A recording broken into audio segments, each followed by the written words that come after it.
Hello friends, welcome back my channel. இன்னைக்கு நம்ம வீட்டில் என்ன ஸ்பெஷல் பார்த்தீங்கன்னா, ரொம்ப சிம்பிளாக கஷ்டமே படாமல் ஈஸியாக செய்கிற மாதிரி ஒரு டிஷ் தான் பண்ண போகிறோம். வாங்க பார்க்கலாம். அதுக்கு தேவையான இன்க்ரீடியன்ஸ் என்னன்னு பார்த்துடலாமா? நான் சோயா பீன்ஸை வந்து ஒரு 10 நிமிஷம் ஊற வச்சு தண்ணி ஃபில்டர் பண்ணி எடுத்து வச்சிருக்கேன். சரிங்களா? உள்ள என்ன இருக்கு பார்த்தீங்கன்னா, இஞ்சி பூண்டு பேஸ்ட் போட்டிருக்கேங்க. அப்போதான் ஞாபகம் வந்துச்சு உங்களுக்கு இந்த வீடியோ காட்டலாமே அப்படின்னு சொல்லிட்டு தான் எடுத்துட்டு இருக்கேன். அப்புறம் பார்த்தீங்கன்னா, வெங்காயம், பூண்டு, பச்சை மிளகாய், கொத்தமல்லி, இதுதான். நெக்ஸ்ட் பாத்தீங்கன்னா மெயின் டிஷ் தயிர். இதுதாங்க இன்னைக்கு இந்த டிஷ்ஷுக்கு தேவையான இன்கிரீடியன்ட். பார்க்கலாமா? இப்போ இந்த சோயால பாத்தீங்கன்னா நான் இஞ்சி பூண்டு பேஸ்ட் போட்டேன். லைட்டா மஞ்சத்தூள் போட்டுக்கோங்க. மஞ்சத்தூள்,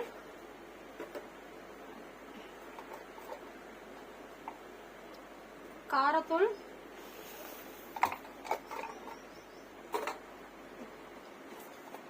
லைட்டா கொஞ்சோண்டு கரம் மசாலா, கொஞ்சம் கரம் மசாலா போட்டுக்கோங்க. வேற என்ன பாத்தீங்கன்னா, தேவைக்கேற்ப சால்ட் ஆட் பண்ணிக்கோங்க. சால்ட் ஆட் பண்ணிக்கோங்க. ஆட் பண்ணிட்டு கொஞ்சம் நல்லா பிசைஞ்சுக்குங்க. ஏன்னா இது வந்து நம்ம பாத்தீங்கன்னா இதுதான் பண்ண போறோம், ஃப்ரை தான் பண்ண போறோம். ஸோ அதனால கொஞ்சம் நல்லா பிசைஞ்சுக்குங்க. நல்லா பிசைஞ்சுக்குங்க. தண்ணி இல்லாத அளவுக்கு பிசைஞ்சுக்குங்க.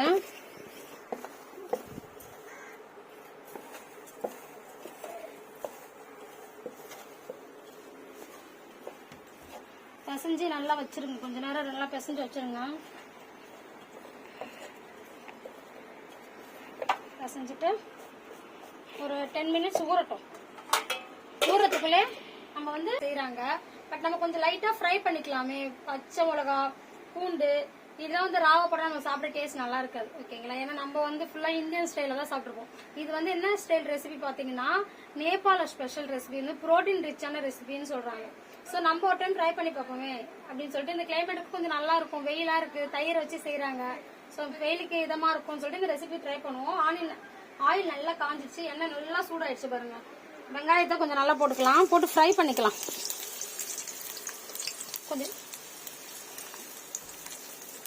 கொஞ்சம் நம்ம கொஞ்சம் யூனிக்கா செய்யலாம். சரிங்களா? வெங்காயம் போட்டு ரெண்டுமே தான் போட்டு வதக்குறோம். வதக்கிக்கலாமா? நல்லா ஒரு கோல்டு ப்ரௌனா வதங்குற வரைக்கும் வதக்கிக்கலாம்.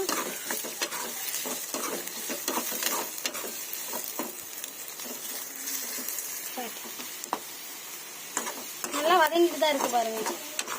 இன்னும் கொஞ்சம் நல்லா ப்ரௌனா வதங்கட்டும். சரிங்களா? ஏன்னா இது கொஞ்சம், ஏன்னா நம்ம வந்து கொஞ்சம் வதங்கினாதான் நல்லா இருக்கும் சாப்பிட்றதுக்கு. சரிங்களா? நல்லா கொஞ்சம் கிறிஸ்பியா வதங்கட்டும். அப்புறம் பாத்தீங்கன்னா அப்படியே பாயசமும் செஞ்சுட்டு இருக்கேன். பசங்களுக்கு பாயசமும் நல்லா செஞ்சுட்டு இருக்கேன். இந்த பாயசம் எப்படி செஞ்சேன்னு பாக்கலாமா? சிம்பிளா சொல்றேன். ஒண்ணுமே இல்லைங்க. ஜஸ்ட் ஒரு 1/2 லிட்டர் பால் வாங்கினேன். இங்க பாத்தீங்களா, பாமினோ ரெடிமேடு பாயசம் மிக்ஸ். சரிங்களா? அப்படியே கொட்டிடுச்சு. ரெடிமேட் பாயசம் மிக்ஸ். அப்படியே அந்த 1/2 லிட்டர் பால்ல இந்த பவுடர் எல்லாமே அப்படியே கொட்டிட்டேன். இதுல நம்ம சக்கரை ஆட் பண்ண தேவையில்ல. முந்திரி, பாதாம், அப்புறம் பாத்தீங்கன்னா காடமன், இது எதுவுமே ஆட் பண்ண தேவையில்ல. எல்லாமே இதுல அப்படியே ஆட் ஆயிருக்கு. ஜஸ்ட் உங்களுக்கு பிளேவருக்காக லாஸ்டா பாத்தீங்கன்னா நெய்யில கொஞ்சம் முந்திரியை வறுத்து போட்டுக்கலாம். சரிங்களா? நல்லா இருக்கும். இங்க பாருங்க, நல்லா வதங்கிடுச்சு, தெரியுதுங்களா? இன்னும் கொஞ்சம் நல்லா கோல்டா வதங்கிட்டோம். அவ்வளவுதாங்க இந்த பாயசம்.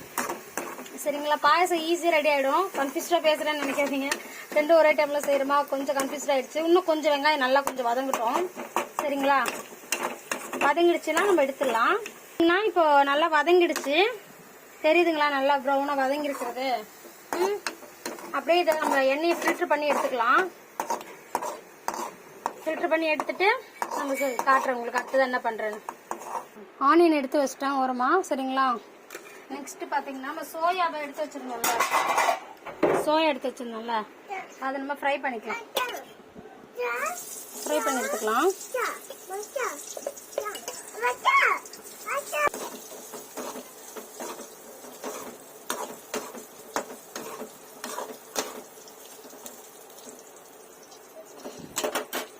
நல்லா கிறிஸ்பியாவே ஃப்ரை பண்ணிக்கலாம்.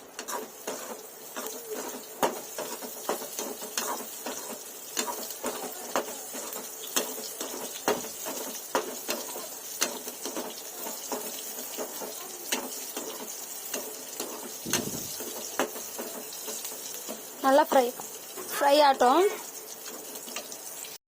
அப்படியே கொஞ்சம் கொஞ்சமாக போட்டு ஃப்ரை பண்ணி எடுத்துக்கலாம். சரிங்களா? சீரியஸாக சொல்கிறேன், இது அப்படியே சாப்பிட்றதுக்கு செம்ம டேஸ்ட்டாக இருக்குங்க. அப்படியே சாப்பிடவே செம்ம டேஸ்ட்டாக இது. இன்னைக்கு ஆட் பண்ணி சாப்பிட்டா எப்படி இருக்குன்னு தெரியல. கண்டிப்பாக ட்ரை பண்ணுங்க. ஏன் நான் எண்ணெய் நிறையா போட்டு வறுக்கலன்னா, இந்த எண்ணெயிலேயே நம்ம வந்து மசாலாஸ்லாம் போட்டு வறுத்துருவோம். ஸோ அதனால தான் இந்த எண்ணெயிலேயே போட்டு நான் எண்ணெய் கம்மியாக யூஸ் பண்ணுறேன். ஏன்னா எண்ணெய் எல்லாத்துலேயுமே எண்ணெய் தான். அதுமாதிரி எண்ணெய் கொஞ்சம் கம்மியாக யூஸ் பண்ணுறது தப்பு கிடையாது. கொஞ்சம் நல்லா ஃப்ரை ஆகட்டும். சரிங்களா? ஃப்ரை ஆனாலும் இல்லை எடுத்துட்டு லாஸ்ட்டாக எப்படி ஃபினிஷிங் காட்டுறேன். ஆஷிப் சாப்பிட்டு பாரு, எப்படி இருக்கு டேஸ்ட் சொல்லு. எடுத்து சாப்பிட்டு பாரு. சூடா? சூடு இல்லாம தரவா? நாங்க சூடு இல்லாம சாப்பிட்டு பாருங்க. சாப்பிட்டு பார்த்து சொல்லுங்க எப்படி இருக்கு. சூப்பரா இருக்கா? வேணுமா இன்னொன்னு? சரி எடுத்துக்கோங்க. ஓகே, பாய் சொல்லுங்க. பாய் சொல்லுங்க. பாய் சொல்லுங்க ஆண்டி.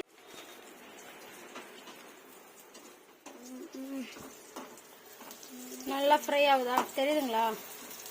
நல்லா ஃப்ரை ஆகும். கடாயை நல்லா காயட்டும். பார்த்தீங்கன்னா நல்லா வறுத்து எடுத்துக்கிட்டேன். தெரியுதுங்களா? நல்லா வறுத்து எடுத்துக்கிட்டேன். கடாயை நல்லா காயட்டும். வறுத்து எடுத்ததுக்கப்புறம் இதில் தேவையான இன்க்ரீடியன்ஸ் என்னென்ன ஆட் பண்ண போகிறோன்னு பார்க்கலாமா? ஃபஸ்ட்டு அது கடாயில் கொஞ்சம் எண்ணெய் ஊற்றிடலாம். ஓகேங்களா? எண்ணெய் கொஞ்சம் போதும். எண்ணெய் நிறைய எண்ணெய் சேர்த்துருக்கோம். இதில் என்னென்ன ஆட் பண்ணுறோம் பார்த்தீங்கன்னா, வறுத்த வெங்காயம், கொத்தமல்லி, பச்சை மிளகா எல்லாமே ஆட் பண்ணிக்கிறோம். ஆட் பண்ணிட்டு இருங்க, இது கூட என்னென்ன சேர்க்கணும்னு பார்க்கலாம். தூள் சேம் நம்ம மசாலாக்கு என்னென்ன போட்டோமோ அதே தான். காரத்தூள், மஞ்சத்தூள், மேடம் பின்னாடியே சொல்லிட்டு இருக்காங்க. அப்புறம் பார்த்தீங்கன்னா கரம் மசாலா கொஞ்சம் எல்லாமே ஆட் பண்ணிக்கலாம். ஆட் பண்ணிட்டு மிக்ஸ் பண்ணிக்கலாம். அது அப்படியே ஃப்ரை ஆகும் பாருங்க.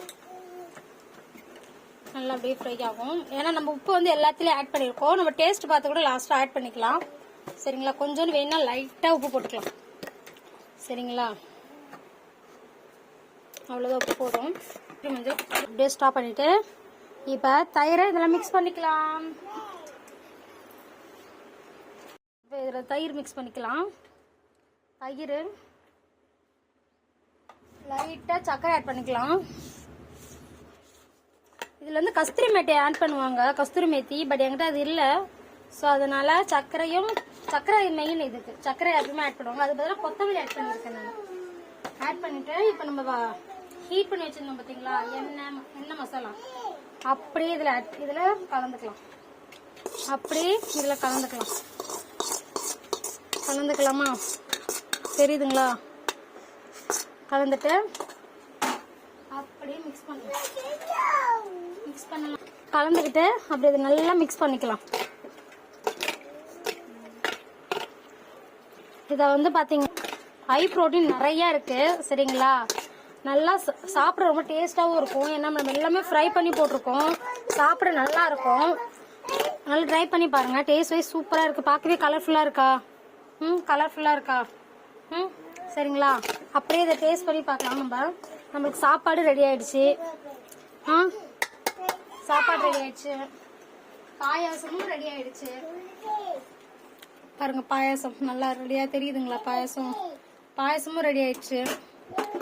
அவ்வளோதான். இன்னைக்கு இதுதான் நம்ம வீட்டு ஸ்பெஷலு. நான் டேஸ்ட் பண்ற வீடியோ நான் உங்களுக்கு காட்டுறேன். இப்போ நம்ம வீட்டு சமையல் என்னன்னு பார்த்துடலாமா? ரொம்ப பிடிச்சிருந்துச்சு எனக்கு. சாப்பாட்டில் போட்டு பசங்க சாப்பிட்டு பார்க்கலாம் எப்படி இருக்குன்னு. தென் பார்த்து வச்சிருந்தேன். ஸோ பாயாசமும் ரெடி பண்ணிட்டேன்.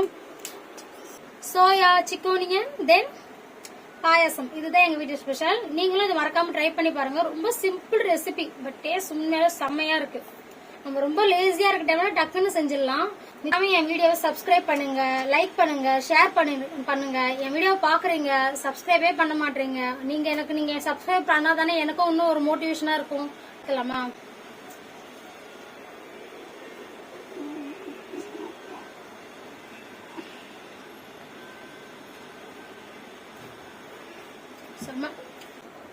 சீரியஸாவே செம்ம டேஸ்டா இருக்குங்க.